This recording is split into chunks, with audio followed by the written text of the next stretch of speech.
Hello everyone, welcome to this video.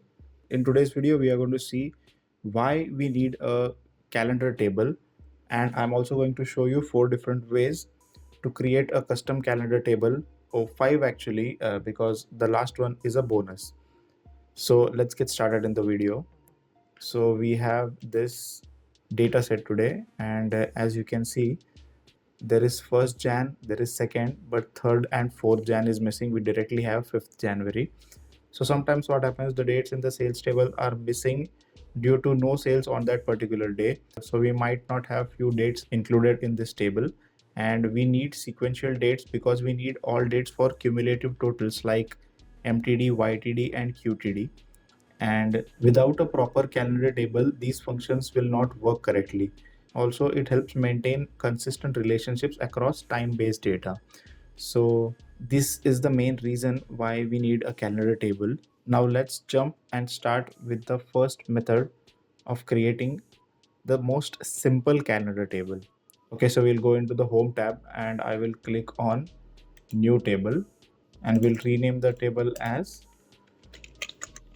calendar table. And as I said, this is the most simple one. We'll add CalendarAuto, I'll close the bracket and I'll just put enter, and you can see the date, and it comes with the time as well, so you can change it here and we'll have it for a shorter format like DDMMYY. Okay, so we will have the dates 1 2 3 4 5. If we check it here, it will be until 31/12/2021. Okay, so this is the most easiest way we can create a calendar table. So this is the best when you don't know the date ranges, but suppose you know the date ranges. So this new method will help create a new calendar table, and it goes like calendar 2. We'll name this as calendar 2, and the tax is calendar double inverted commas 2020 -1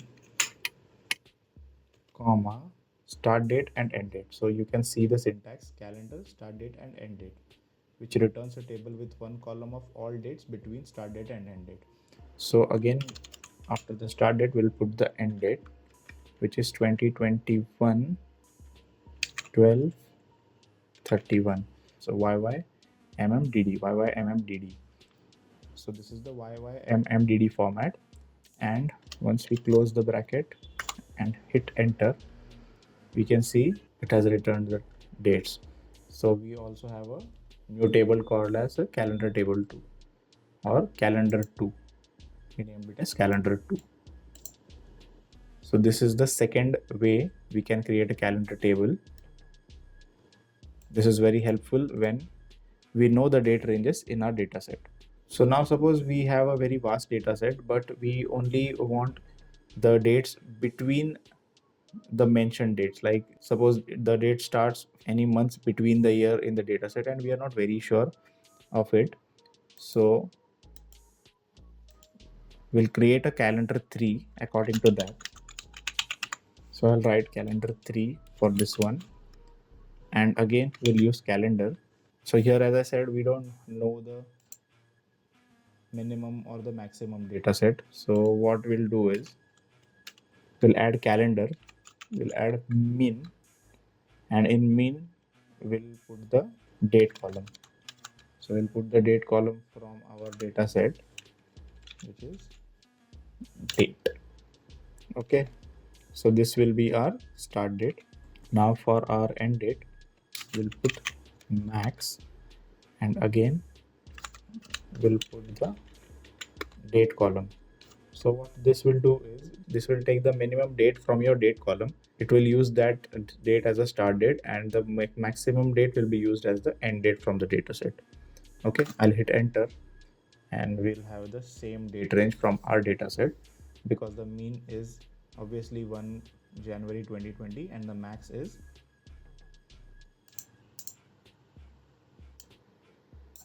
31st 12 2021.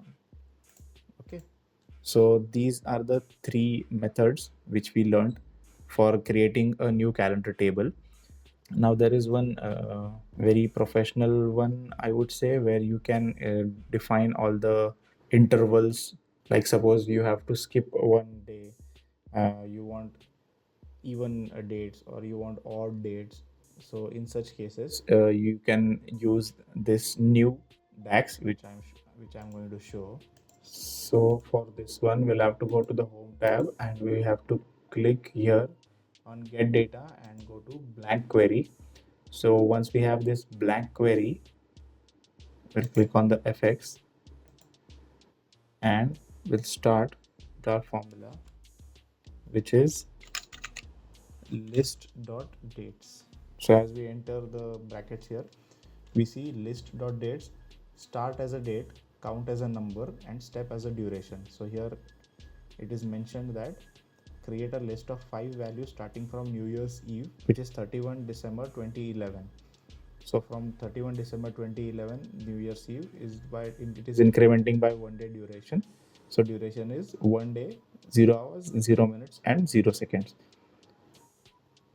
But we are creating a list of 5 values. So because it is creating a list of 5 values only, it will give the output. We'll enter 5 here and it will give only the output of 5 days. So 1, 2, 3, 4, 5. Okay. So for this proper data set, we'll start with hash date. We'll open a new bracket,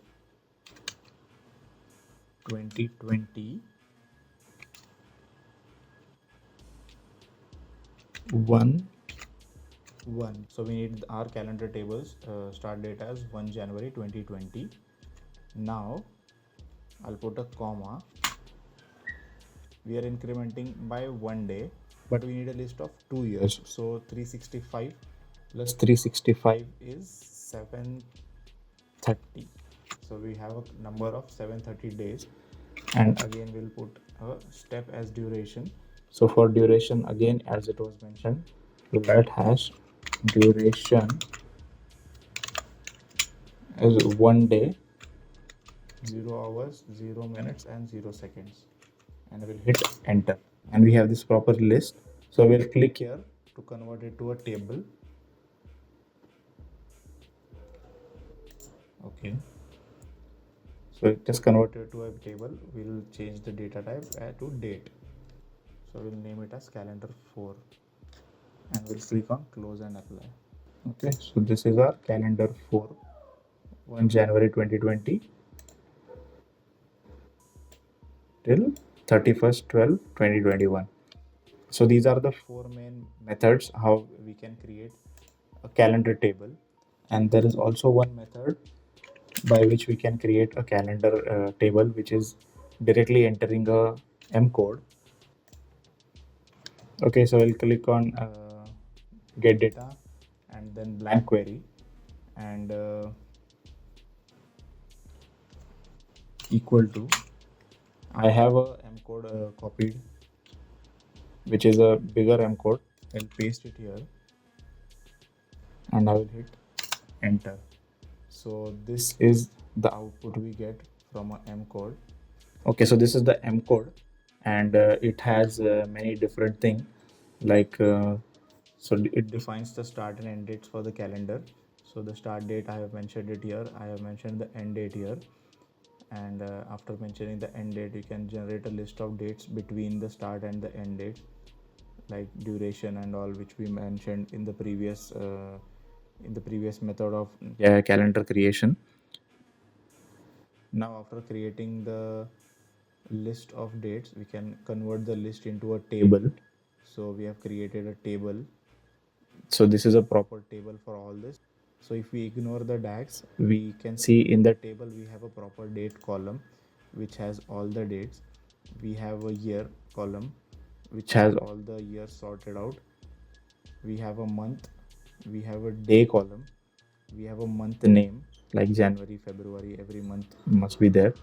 We have a quarter column sorted for first quarter according to the quarters. We have a year and month column where the year with the month is mentioned. So whichever is needed, like the day of the week is also mentioned here. If it is a weekend or not is mentioned here. Week of the year is mentioned here.